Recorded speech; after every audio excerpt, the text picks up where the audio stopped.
Pemirsa, terjadi kasus baru antraks di Dukuh Jati, Kelurahan Candirejo, Kecamatan Semanu, Kabupaten Gunung Kidul. Akibat mengonsumsi daging sapi yang mendadak mati dan sudah dikubur. Akibat dari kejadian ini, 3 orang meninggal dunia pada Mei hingga Juni 2023. Kasus antraks kembali menggegerkan tanah air. Pada Mei hingga Juni 2023, di Kabupaten Gunung Kidul, daerah istimewa Yogyakarta, 3 orang tewas akibat terpapar antraks. Sebelumnya korban tewas tersebut telah menyembelih daging sapi yang sudah mati. Tradisi beradu atau kurak menjadi faktor yang menyebabkan kematian pada kasus antraks. Tradisi ini telah ada di Dusun Jati sejak lama. Masyarakat akan menyembelih hewan yang mati atau sakit untuk kemudian membagi-bagikannya. Ya, untuk membahasnya lebih lanjut, kita telah terhubung langsung dengan Guru Besar Fakultas Kedokteran Universitas Indonesia, Prof. Chandra Yoga Aditama. Kita langsung sapa narasumber kita. Selamat siang, Prof. Yoga. Assalamualaikum. Apa kabar, Prof? Waalaikumsalam, kabar baik, alhamdulillah. Baik, kita langsung saja berdiskusi tentang kasus antraks yang kembali ditemukan di daerah Kabupaten Gunung Kidul ya. Ini bukan kasus yang kali pertama terjadi, sudah sering sekali terjadi di sana ya, belasan tahun hingga puluhan tahun yang lalu. Kalau dari kacamata Prof. Yoga sendiri, apa sebetulnya yang menyebabkan kasus ini terus terulang, terus terjadi dan memakan korban jiwa? Ya, seperti Anda sampaikan bahwa kasus antraks ini berulang kali terjadi di Indonesia. Sebenarnya bukan hanya di Gunung Kidul, di beberapa daerah lain juga terjadi. Dan hampir selalu terjadinya itu karena ada sapi yang sakit atau makan sapi yang mati, yang kemudian dipotong dan dagingnya dikonsumsi oleh warga sekitar. Dan karena sapi yang sakit atau mati itu memang menderita antraks, sehingga mereka yang memotong dan mengkonsumsinya kemudian tertular oleh penyakit antraks dalam berbagai bentuknya. Jadi kalau kenapa berulang, karena memang kebiasaan itu terus terjadi berulang ya. Artinya sapi yang sakit tertular antraks korban tetap ada, dan selain yang sakit tertular ada oleh masyarakat yang sakit itu kemudian dipotong dan dibagikan untuk dikonsumsi. Jadi saya kira kita mesti potong artinya kita mesti tanggulangi dua-duanya. Pertama dari sakit sapinya yang antraksnya, dan kedua dari kebiasaan manusia. Oke, jadi kita harus melihat juga penanggulangannya terutama ya, harus dari dua sisi. Tetapi kalau dari hulunya sendiri, apakah warga sekitar ataupun warga yang sudah pernah menemukan kejadian seperti ini, antraks di daerahnya, sudah mengerti bahwa tingkat fatalitas dari antraks ini sangat tinggi ya, 90%, ini luar biasa sekali. Ketika sudah terpapar, pasti angka kematiannya juga akan tinggi bagi orang yang sudah mengonsumsinya. Apakah para warga di daerah Kabupaten Gunung Kidul atau pemerintah setempat pun juga sudah mengerti bahwa antraks ini sangat berbahaya sekali bagi siapapun yang mengonsumsi dagingnya? Ya, ada 3 hal ya. Nomor satu, tadi kan ada masalah sapinya, ada masalah orangnya, tapi sebenarnya ada masalah ketiga, karena ada sporanya di tanah. Jadi ini kejadian yang namanya zoonosis, menular dari hewan ke manusia, tapi juga ada aspek lingkungan. Karena itulah untuk menanggulanginya kita pakai pendekatan yang namanya pendekatan One Health. Pendekatan One Health itu pendekatan kesehatan manusia, kesehatan hewan, dan juga kesehatan lingkungan. Itu poin pertama. Terus poin kedua, karena tadi Anda menyebut angka kematiannya sangat tinggi, jadi harus diketahui bahwa antraks ini penyakit yang sebenarnya jarang, tidak sering terjadi, gitu ya. Dari laporan kita juga tidak terlalu sering terjadi, dan memang jenisnya ada 3. Satu namanya antraks di kulit, sebagian besar antraks ini adalah antraks di kulit itu, kemudian kalau dikonsumsi menjadi antraks di saluran cerna, dan yang ketiga kalau ada sporanya menyebar masuk ke dalam paru, menjadi antraks di paru-paru. Yang antraks di kulit itu sebagian besar antraks di kulit, dan angka kematiannya tidak tinggi. Yang angka kematiannya cukup tinggi adalah antraks yang di perut dan juga antraks yang di paru-paru, dan juga tidak sampai 10%, tidak sampai 90% yang Anda sampaikan. Tapi memang bisa menimbulkan kematian, ada yang bilang 20%, ada yang 30%, tergantung dari data yang ada. Jadi memang ini penyakit yang jarang di satu sisi, tapi memang bisa menimbulkan kematian di sisi yang lain, terutama yang antraks yang di perut, gastrointestinal, dan antraks yang di pernapasan. Sekali lagi, sebagian besar adalah antraks yang di kulit. Kalau kita ikuti cerita berita di Gunung Kidul juga sebagian besar kasus itu antraks yang di kulit, bahkan lebih banyak lagi mereka yang positif di atas ada darahnya tapi tidak ada gejala. Jadi mereka hanya ada serologi positif tapi tidak ada gejala. Itu poin kedua.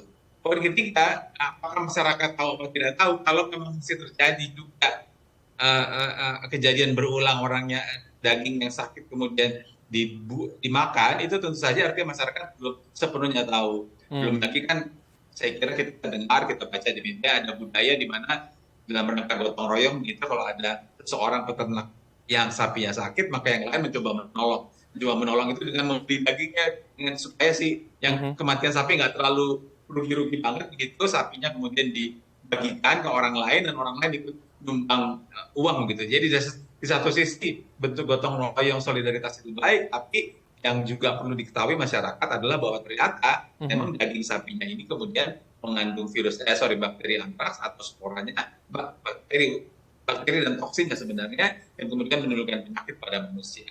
Jadi kesimpulannya pendekatannya memang harus One Health, kesehatan manusia, kesehatan hewan, kesehatan lingkungan, tetapi kan ada faktor budaya, ada faktor kebiasaan, memang tidak bisa didekati dari ilmu kesehatan semata-mata. Tidak bisa jadi kesehatan hewan saja, kesehatan manusia saja, kesehatan lingkungan saja, tapi ada faktor budaya, bagaimana menggerakkan tokoh masyarakat, bagaimana menjelaskan ke masyarakat secara berulang terus-menerus.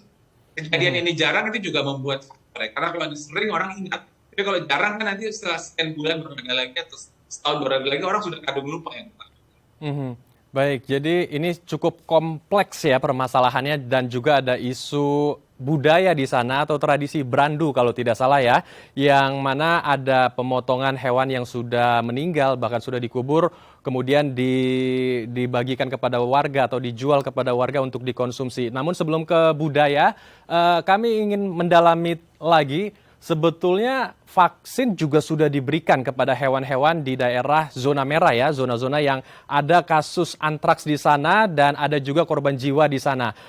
Namun bagaimana sebetulnya penanganan dari pemerintah? Apakah pengawasannya, testing, tracing, kemudian surveillance di sana juga sangat lemah sehingga kasus ini terus kembali terjadi? Prof. Yoga, tapi ditahan dulu Prof karena kita akan bahas usai jeda.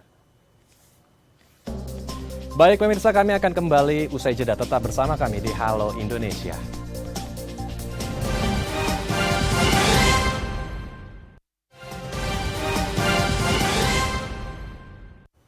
Terima kasih pemirsa, Anda masih bersama kami di Halo Indonesia. Masih membahas seputar antraks bersama Guru Besar Fakultas Kedokteran Universitas Indonesia, Profesor Chandra Yoga Aditama. Prof. Yoga, melanjutkan pertanyaan saya di segmen sebelumnya, agar permasalahan ini tidak menyebar ya, atau antraks ini tidak meluas ke wilayah-wilayah lainnya, apa sebetulnya yang harus dilakukan pemerintah? Tentu vaksin sudah diberikan kepada para peternak untuk hewan-hewan ternaknya. Apakah testing, tracing, kemudian surveillance dan pembatasan mobilitas terutama pasar-pasar ternak yang berada dekat dengan zona merah ini juga perlu dilakukan, Prof. Yoga? Ya, yang pertama kalau pertanyaan tentang bagaimana penanggulangan pada hewan, mungkin bagusnya ditanya ke teman-teman kedokteran hewan ya, atau Kementerian Pertanian yang menangani kesehatan hewan. Tentu mereka lebih menguasai hal itu.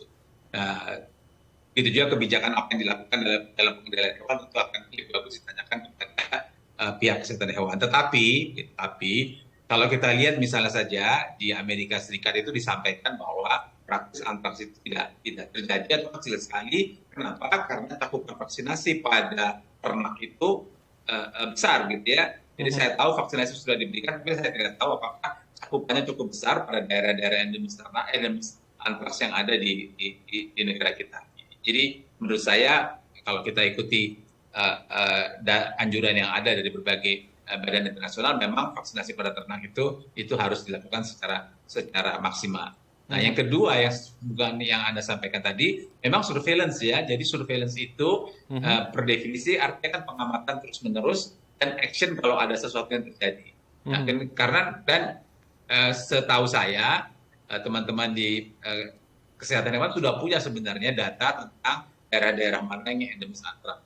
Dan artinya paling tidak pada daerah-daerah itu selalu dilakukan surveillance terus-menerus begitu, sehingga kalau ada kasus ketahuan. Maksudnya kasus pada hewan ini ya, kasus pada hewan ketahuan dan kemudian dilakukan upaya sehingga kasus itu jangan sampai kemudian menular ke manusia. Karena itu pada waktu melakukan surveillance atau pengamatan terus-menerus ini, memang bagusnya pengamatan surveillance dilakukan bersama sesuai dengan konsep One Health yang tadi saya sampaikan. Jadi pada waktu turun ke lapangan, sudah turun ke lapangan bersama-sama antara petugas kesehatan hewan dan kesehatan manusia dan juga kesehatan lingkungan untuk mengecek ada spora di tanah, sehingga kalau kita kemudian dilaporkan ada kasus baru pada awal pada binatangnya misalnya, maka segera bisa ditanggulangi di binatangnya supaya jangan menyebar di binatangnya, dan apalagi kemudian juga jangan sampai menyebar ke manusia. Jadi surveillance seperti yang Anda sampaikan memang betul sekali, dan sebaiknya dilakukan surveillance benar-benar secara rutin terus-menerus dan segera dilakukan action kalau ada kejadian awal yang ditemukan pada hewannya.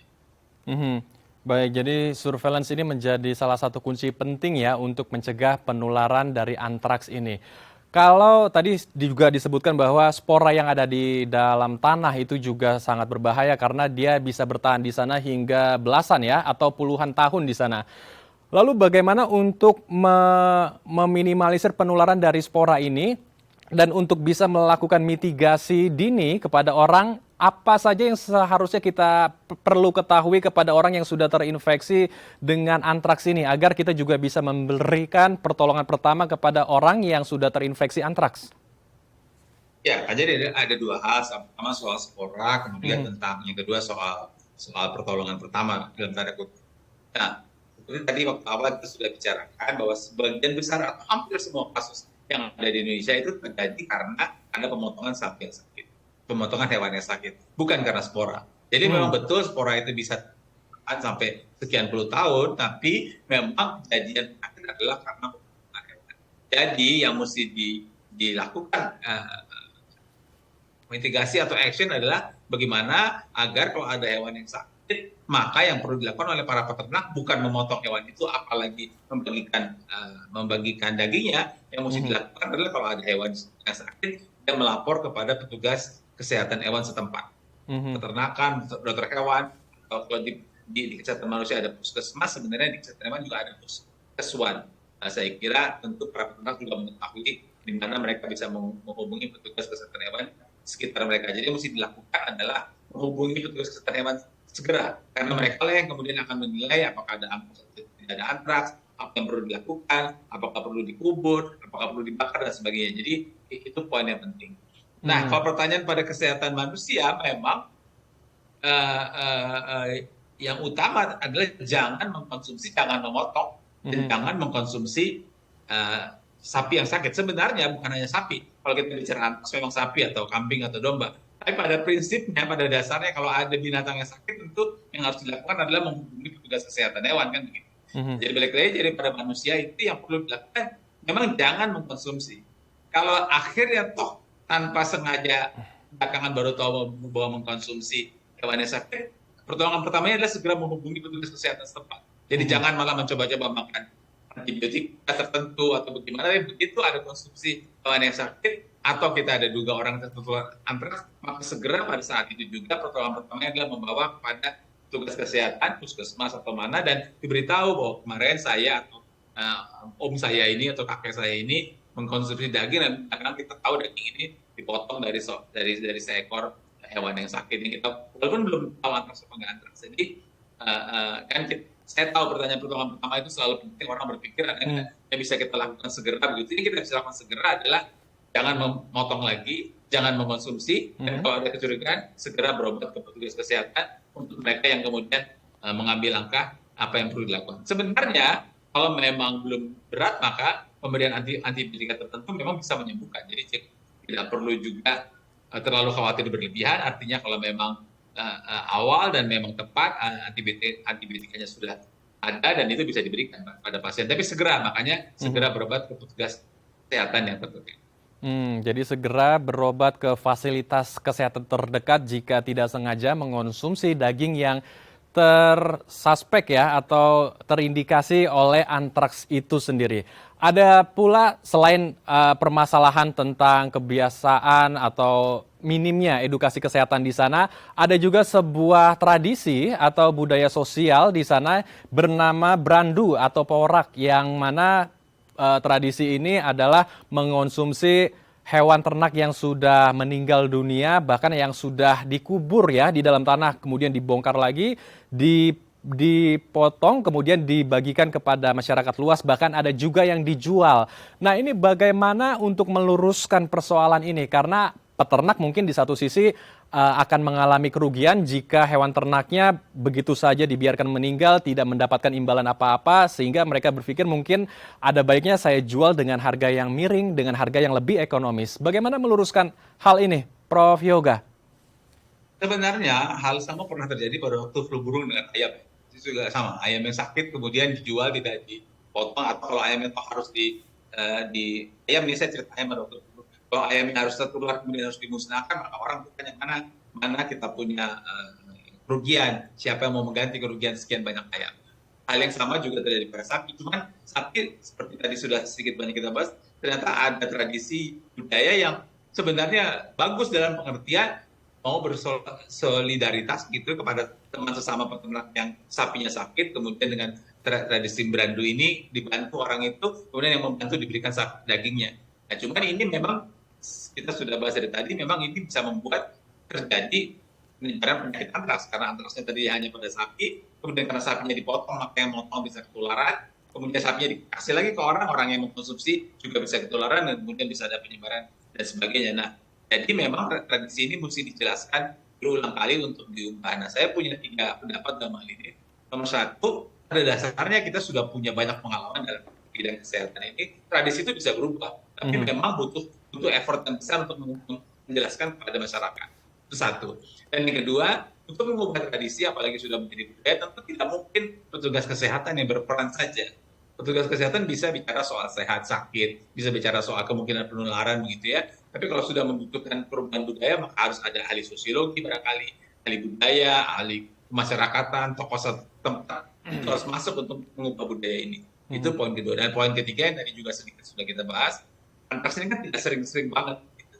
Jadi kalau kejadian ini sudah selesai, nanti insya Allah kan yang di Gunung Kidulnya akan selesai, kemudian ada penyakit lain, orang sudah lupa dengan antraks. Jadi perubahan budaya akhirnya tidak dilakukan. Sekian waktu lagi nanti ada lagi kasusnya, orang lupa lagi, keluar lagi budaya yang sama berulang. Jadi mumpung ya kejadian yang terjadi di Gunung Kidul saat ini harusnya menjadi momentum agar perubahan budaya itu juga dikerjakan secara sistematis agar kalau toh ada kejadian lagi jangan sampai terulang lagi. Selain tetap pendekatan kedokteran atau kesehatan yang tadi sudah kita sebutkan. Baik, kita harapkan kasus ini yang terjadi di Kabupaten Gunung Kidul bisa menjadi momentum yang baik, bisa menjadi sebuah evaluasi yang luar biasa, pembuatan regulasi juga di daerah sana untuk mencegah penularan atau meluasnya antraks yang ada di daerah Kabupaten Gunung Kidul. Terima kasih Prof. Chandra telah berbagi bersama kami di Halo Indonesia. Salam sehat. Assalamualaikum Prof. Waalaikumsalam, terima kasih.